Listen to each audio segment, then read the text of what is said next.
আমরা তোমায় ভালোবাসি কোটি গুণে শত, কবুল করো তুমি প্রভু ইবাদত আছে যত। তুমি ছাড়া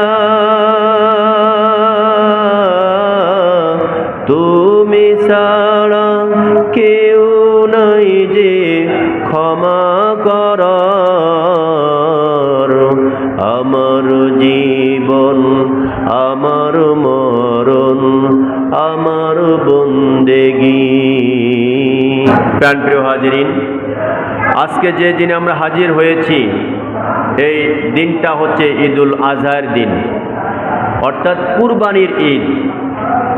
ঈদ হলো খুশি, আর কুরবানি অর্থাৎ কুরবানি মানে হচ্ছে নিকটবর্তী, অর্থাৎ কুরবানি করার মাধ্যমে আমরা আল্লাহ তাআলার নিকটে হয়ে যাই। আলহামদুলিল্লাহ, যাদের সামর্থ্য আছে আমরা তারা গরু ক্রয় করেছি, ছাগল ক্রয় করেছি, মহিষ ক্রয় করেছি, ভেড়া দুম্বা যার যা ক্ষমতা ক্রয় করেছি। এই যে তৌফিক আল্লাহ পাক দিয়েছেন বলে আলহামদুলিল্লাহ। সবার নসিবে কিন্তু জোটে নাই। অনেকের অর্থ থাকার পরেও কোরবানি করতে পারে না। সে চিন্তা করে এত টাকা নষ্ট করব, নাউজুবিল্লাহ। কোরবানি যে যত বেশি করবে আল্লাহ তার সম্পদ তত বাড়িয়ে দেবে। আলহামদুলিল্লাহ।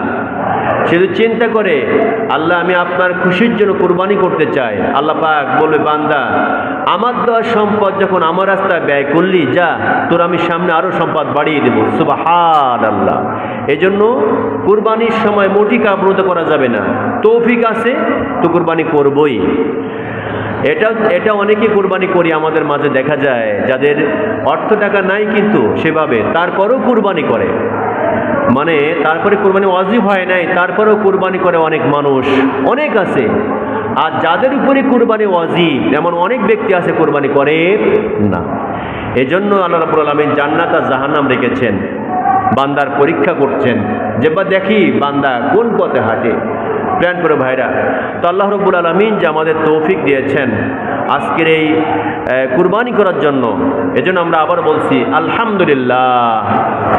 আমরা সকলে জানি যে কুরবানি নতুন কিছু না, এটা হযরত আদম আলাইহিস সালাম থেকে শুরু হয়েছিল, সেখান থেকে কুরবানি চলে আসছে। তো আগের কুরবানি ছিল সিস্টেম আলাদা, আর ইব্রাহিম আলাইহিস সালামের পর থেকে কুরবানির সিস্টেম অন্যরকম হয়ে গেছে। আগে কুরবানি ছিল কেমন, কোনো ব্যক্তি কুরবানি করতে হলে মাঠে তার কুরবানি পশু রেখে আসতো, যা সে কুরবানি করবে ওটা আল্লাহ তাআলার পক্ষ থেকে আগুনে সে ভস্ম করে দিত। যার কুরবানি কবুল হতো সেটা ভস্ম হতো, যারটা কুরবানি কবুল হতো না ভস্ম হতো না, ওটা রয়ে যেত। বোঝা যেত কে ভালো কে মন্দ, কার টাকা ভালো কার টাকা ভালো না, ওই মাঠেই বোঝা যেত।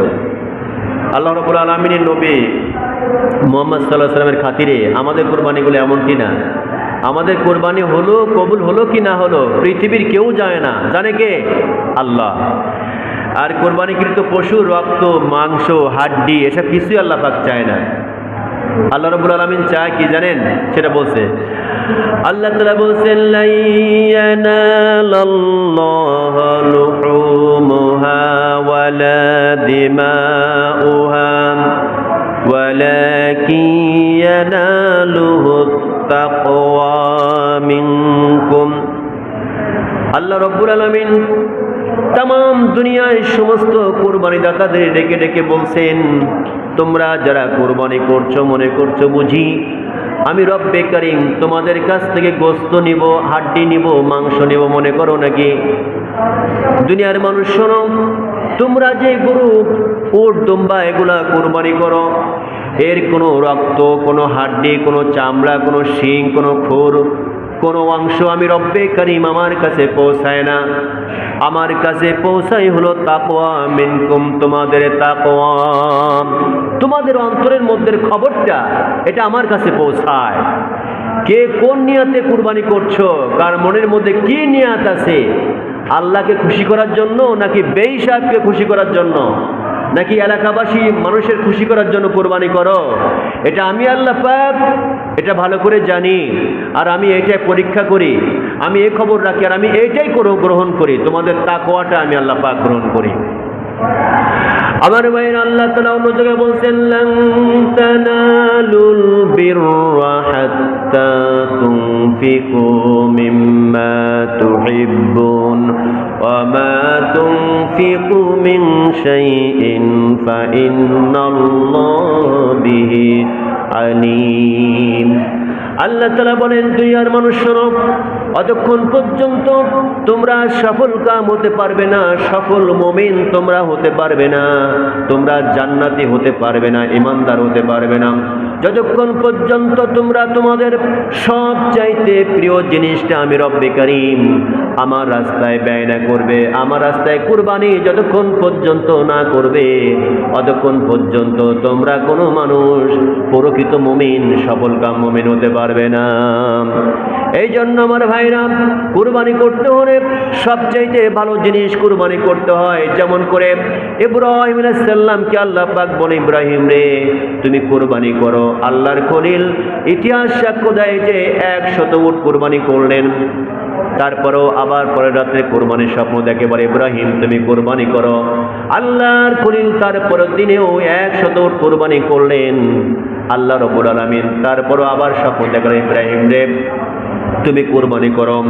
আল্লাহর খলিল ইব্রাহিম তারপরের দিন আবার 100 উট কুরবানি করলেন। এরপরে আল্লাহ রাব্বুল আলামিন বলে, ইব্রাহিম রে তুমি ওই জিনিসটা কুরবানি করো যেটা তুমি সবচেয়ে বেশি ভালোবাসো, সবচেয়ে পছন্দ করো। ও ইব্রাহিম, তুমি 100, 200, 300, হাজার হাজার উট কুরবানি করবে, আমি রব্বুল আলামিন এগুলো চাই না, এত কুরবানি করার প্রয়োজন নাই। ইব্রাহিম শোনো, তুমি সবচেয়ে বেশি যেটা পছন্দ করো, তোমার কাছে প্রিয়, ওই জিনিসটা আমি রব্বে কারীম আমার জন্য তুমি কুরবানি করে দাও। ইব্রাহিম, শত শত উট কুরবানি করে লাভ নাই, তোমার কাছে সবচেয়ে প্রিয় যে জিনিসটা ওই একটাই কুরবানি করো। শত শত গরু কুরবানি করে লাভ নাই, উট কুরবানি করে লাভ নাই, সবচেয়ে প্রিয় যেটা তোমার জিনিস ওইটাই সবচেয়ে তোমার কাছে দামি যেটা, সেটাই তুমি আমার রাস্তায় কুরবানি করো। আল্লাহর খলিল ইব্রাহিম আলাইহিস সালাম দেখলেন, আমার কাছে এত দামি এই বয়সে আর কি থাকতে পারে, আমার তো কোনো দামি জিনিস খুঁজে পাই না। আল্লাহর খলিল দেখলেন আমার বয়স তো এখন অনেক বেশি হয়েছে, 90 পার হয়ে গেছে, 96 বছর অথবা 98 বছর বয়স। এত বছর বয়সে আমার কাছে, এই বুড়া বয়সে সবচেয়ে একটাই মাত্র প্রিয় জিনিস আমার কাছে আছে, সেটা হচ্ছে আমার কলিজার টুকরা সন্তান। আমার ইব্রাহিমের, আমার ইসমাইলের মতো এত প্রিয় এই মুহূর্তে আমার কাছে আর কেউ নাই। আমার স্ত্রী আমার কাছে প্রিয় না, আমার বন্ধু বান্ধব আমার কাছে প্রিয় না, প্রতিবেশী আমার কাছে প্রিয় না। এই মুহূর্তে সবচেয়ে আমার ইসমাইল আমার কাছে সবচেয়ে প্রিয়। আমি বুঝতে পেরেছি আল্লাহ রাব্বুল আলামিন যে আমার কুরবানি কবুল করছেন না। আর মনে হয় একমাত্র কলিজার টুকরা সন্তানকে আল্লাহ পাক কুরবানির জন্য বলে দিয়েছেন। আমার ভাইরা, এটা অনেক লম্বা ইতিহাস, বলার টাইম নেই, যদিও এর আগেও কিছু বলেছি, একটু আপনাদের স্মরণ করাই দিতে চাই। আল্লাহর খলিল এবার চলে গেলেন মক্কা মুকাররমায়, চলে যে ইসমাইলের বাড়ি চলে গেছেন। এ ভাই অনেক লম্বা ঘটনা। ইসমাইল আলাইহিস সালাম কিন্তু তার বাবার কাছে থাকতেন না, তার মা এবং ইসমাইল আলাইহিস সালাম দুজনে মক্কায় থাকতেন, কাবা শরীফের পাশে, সেখানে থাকতেন। আল্লাহর খলিল থাকতেন বহু দূরে। 12 বছর পর্যন্ত ইসমাইল এবং তার মা একাকিনী থাকেন, ইব্রাহিম থেকে পৃথক ছিলেন। আল্লাহর খলিল এবার যাচ্ছেন সন্তানের কাছে, চলে গেছেন বাড়িতে। যখন গেছেন আমার ভাইরা, 12 বছর পরের মধ্যে গেছেন 2-3 বার, বহুদিন পর পর গেছেন, কিন্তু কখনো সন্তানকে কোলে নেন নাই, কখনো আদর করেন নাই, স্ত্রীর কাছে যান নাই, মহব্বত করে নাই। এই যে একটা মহা সমস্যা, স্ত্রীর মনের কষ্ট, সন্তানের মনে কষ্ট। এরপরও আল্লাহর খলিল চলে গেলেন বাড়িতে। যখন গেছেন, দৌড়ায়া সন্তান চলে আসছে বাবার করে। অনেক ঘটনা বলার টাইম নেই, চলে আসছে বাবার কাছে। বাবা সন্তানকে জড়ায় ধরেছেন। 12 বছর পরে সন্তানকে বুকে পেয়েছে ইসমাইল রে। বাবা এবং সন্তান দুজনে কোলাকুলি করছে, দুজনে অনেক খুশি। বাবা, এতদিন পর আমি আপনার কোলে উঠতে পারলাম, আমি ইসমাইল, আমার জীবনটা ধন্য হয়ে গেছে বাবা। আপনি অনেক দেখেছি সন্তানরা বাবার কোলে ওঠে। আমি মায়ের বহুবার বলেছি, মা আমার প্রশ্নের জবাব দিয়েছে, তুইও উঠবি। বাবা সে আজকে আশা পূর্ণ হলো। আব্বা জান আমাদের বাড়ি আসছেন, অনেক খুশি হয়েছি। ভিতর থেকে রানী বলে, হাজেরা বলে, স্বামী আমরা খুশি হয়ে গেছি, সকলে অত্যন্ত খুশি। এই খুশির মধ্যে হযরত ইব্রাহিম আলাইহিস সালাম ডাক দিয়ে, বিবি সন্তানকে গুছায় দাও, সুন্দর করে সাজায় দাও, সন্তানকে নিয়ে দাওয়াত খেতে চলে যাব। বিবি হাজেরা, এখন তো আমার বসার টাইম নেই। বলে, না স্বামী ঘরে আসুন, আপনার জন্য বেডশিট সুন্দর করে রেখেছি, আপনার জন্য বিছানা সুন্দর করে রেখেছি, আপনি বলবেন আপনি কোথায় বলবেন, কি খাবেন কি না খাবেন, আমি তাড়াতাড়ি সব রেডি করতেছি, আসুন ঘরের মধ্যে আসুন। এত বছর পর আপনি এসেছেন, আপনার কাছে আমরা অনেক কথা বলবো, আপনি কেমন ছিলেন, কি অবস্থা ছিলেন, আমরা কেমন ছিলাম শুনবেন। স্বামী ঘরের মধ্যে আসুন, দুজনে বসে গল্প করি, এক জায়গায় বসে আমরা তিনজন মিলে খাওয়া দাওয়া করে আসুন স্বামী। আল্লাহর খলিলের মনটা অত্যন্ত খারাপ হয়ে গেল। বিবিরে, কোনো প্রশ্নের জবাব দিতে পারবো না, তোমার কাছে একটি কথা বলি, সন্তানকে সাজায়া দাও, সন্তান নিয়ে এই মুহূর্তে আমি দাওয়াত খাওয়ার জন্য চলে যাব। আল্লাহর খলিলের স্ত্রী মা হাজিরা করলেন কি স্বামীকে, স্বামীর কথা মতো এবার বাচ্চাকে সাজাচ্ছেন। বাচ্চাকে বলে, ইসমাইল রে, তোমার বাবা বহুদিন পরে তোমার কাছে আসলো, তোমাকে নিয়ে যাবে বহুদূর কোন মেহমানের বাড়িতে। বাবা তাড়াতাড়ি গোসল করো, নতুন পোশাক পরে তুমি রেডি হয়ে যাও, প্রস্তুত হয়ে যাও। আল্লাহু আকবার, আল্লাহু আকবার, লা ইলাহা ইল্লাল্লাহু, আল্লাহু আকবার, আল্লাহু আকবার, ওয়ালিল্লাহিল হামদ। আর কয় মিনিট আছে? 13 মিনিট। জামাতের আর মাত্র সময় আছে 13 মিনিট। জামাতের আর মাত্র সময় আছে 13 মিনিট। যারা আমরা এখনো আশেপাশে আছি, মেহরবানি করে তাড়াতাড়ি চলে আসি। প্যানপ্রো ভাইরা, হযরতে হাজেরা সন্তানকে এবার ডেকে নিয়ে গোসল করাচ্ছেন, সুন্দর করে গোসল করাচ্ছেন, আর ডেকে বলছে, বাবা এতদিন তো আমার কাছে ছিলা, আজকে বাবাকে পেয়ে কত খুশি, তাই না? যাও বাবার সঙ্গে চলে যাও, বাবা তোমার নিয়ে মেহমানের বাসায় বেড়াতে যাবে।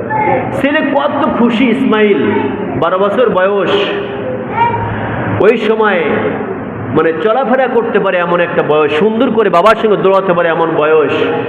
বাবাকে পেয়ে খুশি হয়ে বাবার সঙ্গে যাওয়ার জন্য প্রস্তুত, রেডি। মা গোছায়া দিছেন, পরিপটি করে নতুন পোশাক পরাইয়া দিছেন সুন্দর করে। এখানে কিন্তু মা বলেন নাই, এত বছর পরে আসছেন, ছেলেকে তো নতুন জামা কাপড় আপনিও দেন নাই, তো আপনি আবার বলছেন সাজায় গোছায়া দেন, এসে প্রশ্ন করেন নাই। স্বামী বলেছেন তো তাড়াতাড়ি করে সন্তানকে সাজিয়ে দিয়েছেন। এবার সাজে যখন দিচ্ছেন, তখন ডেকে ডেকে বলছে হাজিরা, ও ইব্রাহিম শোনো, আমার কলিজার টুকরা ইসমাইল এত বছর ধরে আমার কাছে ছিল, আমার বোনটা বড় ভালো ছিল, আপনি নিয়ে যাচ্ছেন। স্বামী হে আমার, তাড়াতাড়ি আবার চলে আসবেন, আপনি তাড়াতাড়ি চলে আসবেন। আপনাদের জন্য রান্না বান্নার কোনো কমতি হবে না, খানাপিনার কোনো কমতি হবে না, আমি সুন্দর করে খানাপিনার ব্যবস্থা করব, ঘর সাজিয়ে রাখবো, বিছানা সাজিয়ে রাখবো, আপনি চলে আসবেন। এমন করে বলে ঘর সাজানোর কাজ শুরু করলেন, সুন্দর করে স্বামীর অপেক্ষা করছেন। এদিকে ইসমাইল আলাইহিস সালামকে নিয়ে আল্লাহর খলিল ইব্রাহিম আলাইহিস সালাম চলে গেলেন মক্কা মুকাররমায়, মিনায় চলে গেলেন। মিনায় যখন যাচ্ছেন, এর পূর্বে অনেক ঘটনা। এর পূর্বে হযরতে হাজেরাকে শয়তান ডেকে বলে, ইবলিস শয়তান বলে, হাজেরা রে, তুমি কি জানো ইসমাইলকে নিয়ে তোমার স্বামী ইব্রাহিম কই যায়? বলে, জানি। কই যায়? কয় যায় হলো দাওয়াত খাওয়ার জন্য মেহমানের বাড়ি। শয়তান ডাক দেবে, না রে হাজেরা, তুমি যাও না, তোমার স্বামী ইসমাইলকে কুরবানি করার জন্য নিয়ে যায়। বলে, না সম্ভব, কোনো বাবা তার সন্তানকে কোনোদিন কুরবানি করতে পারে না, এটা অসম্ভব, আমি বিশ্বাস করি না। ডাক দিয়ে বলে, হাজেরা তুমি যাও না, এটা ইব্রাহিমের অনুমতিতে হচ্ছে না। আল্লাহ রব্বুল আলামিন অর্ডার করেছেন তোমার স্বামীকে সন্তানকে কুরবানি করার জন্য, এই জন্য প্রস্তুত হয়েছে, রেডি হয়েছে। এই জব শোনার পরে মা হাজেরা বলে, শোনো, কে তুমি? তোমার চিনি না, তবে একটা কথা বলি, সারা দুনিয়ায় অসংখ্য যুবক থাকতে, কিশোর থাকতে, আল্লাহ রব্বুল আলামিন যদি আমার কলিজার টুকরা সন্তান ইসমাইলকে আল্লাহ পাক পছন্দ করে, তাহলে পরে ইসমাইলকে আল্লাহ পাকের অর্ডারে কুরবানি করুক, আমার কোনো আসে যায় না। কোন সুবহানাল্লাহ, লিল্লাহি তাকবীর। আমার ভাইরা, মা বললেন, যাও, আমার সন্তানকে যদি আল্লাহ পাক কবুল করে, আমার আমার আরো সন্তান থাকলে আরো সন্তান দিব, কোনো বাধা নাই, আমার ইসমাইল কোরবানি হয়ে যাক। চলে গেলেন। শয়তান দেখলো হাজেরাকে কোনোভাবে কন্ট্রোল করতে পারলেন না। এবার চলে গেলেন, প্রতিমধ্যে ইসমাইলকে ধরছে, ইসমাইল রে তুমি জানো তোমার আব্বু তোমারে কই নিয়ে যায়? বলে জানি। বলে কই যাই? আমার আব্বু আমাকে নিয়ে মেহমানের বাড়িতে বেড়াতে যায়, বহুদিন পর বাবার সঙ্গে যাচ্ছি, তুমি সরে যাও। বলে ইসমাইল তুমি কি জানো তোমার বাবা তোমাকে কুরবানি করার জন্য নিয়ে যায়? বলে না, কখনো সন্তানকে বাবা কোনোদিন কুরবানি করতে পারে না। না অবশ্যই পারে। তুমি কি জানো তোমাকে কুরবানি করবে তোমার বাবার ইচ্ছাই না, আল্লাহ রব্বুল আলামিন তোমার বাবাকে অর্ডার করেছেন, তাই নিয়ে যাচ্ছে। তুমি কি রাজি আছো নাকি? তুমি তাড়াতাড়ি বাড়ি ফিরে যাও। এমন করে বললে হযরত ইসমাঈল আলাইহিস সালাম বলে, শোনো কে তুমি? তোমার একটা কথা বলি, সারা দুনিয়া অসংখ্য যুবক থাকতে, অসংখ্য কিশোর থাকতে, আল্লাহ রব্বুল আলামিন যদি আমার মতো ইসমাইল আল্লাহ পাক কবুল করে, হাজারো বার কুরবানি হব। আল্লাহ রব্বুল আলামিনের অর্ডার যদি হয়ে হাজারো বার কুরবানি হব, তুমি আমার থেকে দূরে হয়ে যাও। কান সুবহানাল্লাহ।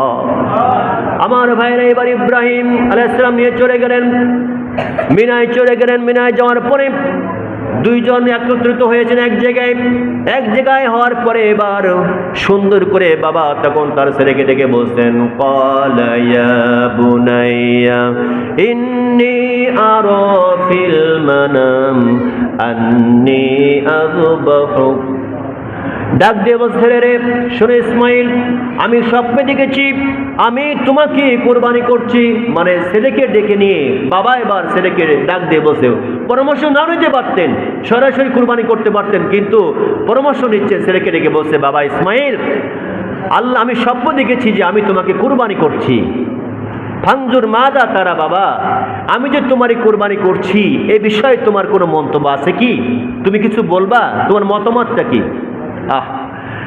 যেমন নবী তেমন তার সন্তান ছোট্ট ছেলে ইসমাইল তখন ডেকে বলে, ক্বালা ইয়া আবাতি ইফআল মা তু'মার সাতাজিদুনি ইনশাআল্লাহু মিনাস সাবিরিন। ওমর আব্বাজান ইব্রাহিম, আপনি শোনেন, আপনি যেহেতু আল্লাহর পক্ষ থেকে স্বপ্ন দেখেছেন আর আপনার স্বপ্ন কোনোদিন মিথ্যা হতে পারে না, এটা আল্লাহর ওহী। আপনি যে আদেশিত হয়েছেন, মা তুমার, যে আদেশ আল্লাহ পাক আপনাকে দিয়েছেন আপনি সেই কাজ করুন। আবাতিফাল, যে কাজ করতে বলেছেন আপনি সে কাজ করুন। সাতাজিদুনি, যদি আল্লাহ পাক চাহে তো ইনশাআল্লাহ, যদি আল্লাহ পাক চাইতে আপনি আমাকে ধৈর্যশীলদের মধ্যে পেয়ে যাবেন। সুবহানাল্লাহ। আব্বা যেহেতু আপনাকে আল্লাহ পাক বলেছেন কোরবানি করার জন্য, স্বপ্ন দেখেছেন, তো আপনি কোরবানি করুন, টেনশনের কোনো কারণ নাই। আল্লাহ পাক যদি চাহে তো আপনি আমাকে ধৈর্যশীলদের মধ্যে পাবেন। এ কথা বলার পরে বাপ বেটা অনেক ঘটনা, অনেক লম্বা করে কোরআনের মধ্যে আসছে ঘটনাটা। তাকবীর পড়ি, আল্লাহু আকবার, আল্লাহু আকবার, লা ইলাহা ইল্লাল্লাহু, আল্লাহু আকবার, আল্লাহু আকবার, ওয়ালিল্লাহিল হামদ। গান পড়ো ভাইরা। ইব্রাহিম সাল্লাম এখানে কোরবানি হয়ে দিচ্ছিলেন যখন, উনি জানতেন যে আমার সন্তানকে আমাকে 100% কবুল করতে হবে, আপনার কোরবানি করতে হবে। উনি জানেন যে আমার সন্তান 100% কবুল হবে, কোরবানি হবে, এবং ছেলেও জানতেন যে আমি আজকে 100% কোরবানি হয়ে যাবই, মিস নাই। কিন্তু আল্লাহ পাকের মেহেরবানিতে আল্লাহ পাক জিবরাইলের অর্ডার দিলেন যে যাও ইসমাইলকে উঠায়া ওই ছুরির নিচে, অনেক ঘটনা, ছুরির নিচে বেশটি একটা পশু দিয়ে দাও। পশু দেওয়া হলো, ইসমাইল উঠে নেওয়া হলো। ইসমাইলের বিনিময়ে আল্লাহ পাক পশু দিলেন জবাই করতে। কোন সুবহানাল্লাহ। অনেক লম্বা ঘটনা প্রাণপ্রিয় ভাইরা। তো কুরবানি যে আমরা পেলাম, এই কুরবানির আসল উদ্দেশ্য হচ্ছে কি, যে উদ্দেশ্য হচ্ছে আল্লাহ তাআলার সন্তুষ্টি, আল্লাহর হুকুম। আল্লাহ যা হুকুম করবে আমাকে তাই করতে হবে। আল্লাহর কোনো হুকুমকে অমান্য করার সুযোগ নাই। আল্লাহ রাব্বুল আলামিন যদি আপনাকে বলে এটা করতে হবে তো করতে হবে, কেন কোনো প্রশ্ন করার সুযোগ নাই। কেন করব এই প্রশ্ন করার কোনো সুযোগ নাই। কুরবানি করতে হবে তো করতে হবে, এটা করতে হবে, আল্লাহর কোরআনের কথা তো করতেই হবে। কোনোভাবে এটাকে ঘুরে যাওয়া যাবে না। এজন্য কোরআনের প্রত্যেকটা আয়াত, প্রত্যেকটা শব্দ আমাদেরকে মেনে চলতে হবে যদি আমরা সফলকাম মুমিন হতে চাই। আমরা যদি মুমিন হতে চাই তাহলে কোরআনের প্রত্যেকটা অক্ষর, প্রত্যেকটা শব্দ আমাদের জীবনে সেট করতে হবে। কেমন করে? তার দৃষ্টান্ত রাসূল আকরাম সাল্লাল্লাহু আলাইহি সাল্লাম আমাদের জীবনের জন্য একটা পূর্ণাঙ্গ একটা জীবন ইতিহাস। তিনি কিভাবে কোরআনকে আমরা কাজে লাগাবো, কিভাবে কোরআন মাফিক জীবন গড়ব, সেটা বাস্তব দেখিয়ে দিয়েছেন কে?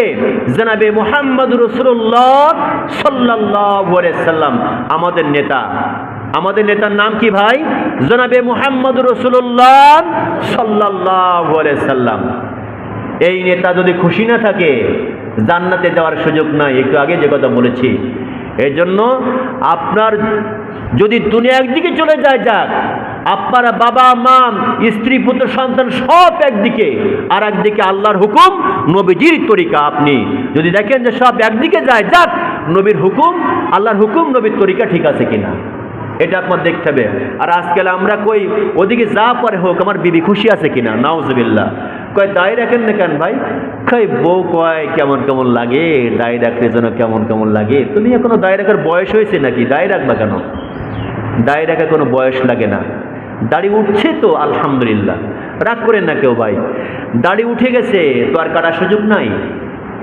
যদি রাখতে পারেন, কবরের মধ্যে দাড়ি অবস্থায় যাবেন, মুনকার নকির দেখেই প্রথম আপনাকে মারহাবা দিবে, ইস্তেকবাল জানাবে, মাশাআল্লাহ নবীর সুন্নাত নিয়ে কবরে আসছিস। এটা একটা আমল। হ্যাঁ, আপনি নামাজ পড়েন না, ঠিক আছে, তাই কি দাড়ি রাখা যাবে না? অনেকে বলে মুখে কি লম্বা দাড়ি, নামাজ পড়ে না। নামাজ পড়ে না, গুনাহ তার হবে, দাড়ি রাখার সওয়াব সে পাবে, সওয়াব কমতি নাই। কয় দাড়ির মর্যাদা রাখতে পারে না। হ্যাঁ, শেষে ভেবে দেখবে দাড়ির মর্যাদা রাখতে পারে কি না পারে। জামাতের আর মাত্র 2 মিনিট আছে, 2 মিনিট, জামাতের আর মাত্র 2 মিনিট সময় আছে। এই 2 মিনিট কথা বলেই আমরা জামাতে দাঁড়িয়ে দেবো। প্রাণপ্রিয় ভাইরা, আমরা যে কুরবানি করি, এই কুরবানিকৃত পশুর যে গোশত, হাড্ডি, যেগুলো আমি একটু আগে বলেছি, এগুলো কিন্তু আল্লাহ পাক চায় নাই। আল্লাহ পাক চেয়েছেন আপনার হৃদয়, আপনার তাকওয়া, অন্তরটা কেমন, এটা চেয়েছেন। আপনি কয়টার গরু কুরবানি দিচ্ছেন, এটাকে 3 লাখ না 5 লাখ, এটা আল্লাহ পাক দেখে না। আপনি যদি একটা ছাগলও দেন, সেইটা যদি সঠিক হয়, সঠিক টাকায়, সঠিক নিয়াতে, আল্লাহ পাক ওইটাই কবুল করবেন ইনশাআল্লাহ। প্রাণপ্রিয় ভাইরা, এবার একটা মাসালা বলে শেষ করি। অনেকে কোরবানি করার পরে যারা গোস্ত তৈরি করে তাদেরকে আমরা গোস্ত দেই, তাই না? যে ভাই একটু আসেন তো কাজ কাম করেন, সে কাজ কাম করলো, আপনি গোস্ত দিয়ে দিলেন, দেওয়া যাবে না। মাসালার বলে আমি নামাজ শুরু করব। কোরবানি এইটা আপনি আল্লাহ নামে আল্লাহকে দিছেন, তা আল্লাহর নামে যে জিনিসটা আল্লাহ পাক আপনাকে মেহমানদারি হিসেবে আপনাকে দিছেন, এটা আল্লাহর জিনিস, আল্লাহ দেওয়া জিনিসটা আপনি অন্যকে দিতে পারবেন না কাজ করার বিনিময়ে, অর্থাৎ এটা বিক্রি হয়ে গেল। ও আমার কাছে আমার গোস্ত কাটাবাসা করছে, গরু কাটাবাসা করছে বলে আমি এর থেকে ওরে গোস্ত দিলাম, বিনিময়ে কি? বিনিময় দিলাম। কেন দিলাম? ওই যে কাটাবাসা করছে, জায়েজ নাই, একদম জায়েজ নাই, খবরদার কেউ দিবেন না। আবার যারা কাটাবাসা করতে হবে তারা রাগ করেন না, আপনাদেরকে বিনিময় দেবে কি? টাকা, অর্থ, পয়সা। হ্যাঁ, যদি মাসালা বলছে যদি সে আপনার প্রতিবেশী হয়, তাহলে প্রতিবেশীকে যতটুকু দিবেন আমি তাকে ততটুকু দিবেন। যদি বেশি দেওয়ার মন চায়, বাসায় গোস্ত নিয়ে তার থেকে তার 1 মণ দিয়ে দেন, কোনো সমস্যা নাই, কিন্তু পারিশ্রমিক হিসেবে দেওয়া যাবে না। যে এরপরে যিনি জবাই করেন, ইমাম সাহেব বা অন্য কেউ, তাকে জবাই করছে বলে তারে গোস্ত দিলাম না, তা দেওয়া যাবে না। যেই জবাই করবে, ইমাম সাহেব আর যেই হোক, তাকে আপনি বিনিময় দিবেন কি? দিতে পারেন, হয়তো টাকা দিতে পারেন, কিন্তু হুজুর জবাই করছে বলে হুজুরে কিছু গোস্ত দিলাম না, বিনিময় এভাবে দেওয়া যাবে না। আপনি হাদিয়া দিবেন, হুজুরি গোস্ত যেমন প্রতি বছর দেন আমারে, প্রত্যেকে যারা কোরবানি করেন আপনারা আমাকে হাদিয়া দেন, প্রতি বছর দেন, এভাবে দিবেন হাদিয়া হিসাবে। কিন্তু আমি গরু জবাই করেছি বলে যে আমাকে দিতে হবে হাদিয়াই, আপনার কোরবানি করার বিনিময়ে দেওয়া যাবে না, এটা মাথায় রাখবেন। এরপরে গরু জবাই করার পরে ভাই মাসালাটা পরে বলি, এটা এই নামাজের পরে বলবেন ইনশাল্লাহ। নামাজের টাইমে গেছে, নামাজের নিয়ম বলবে।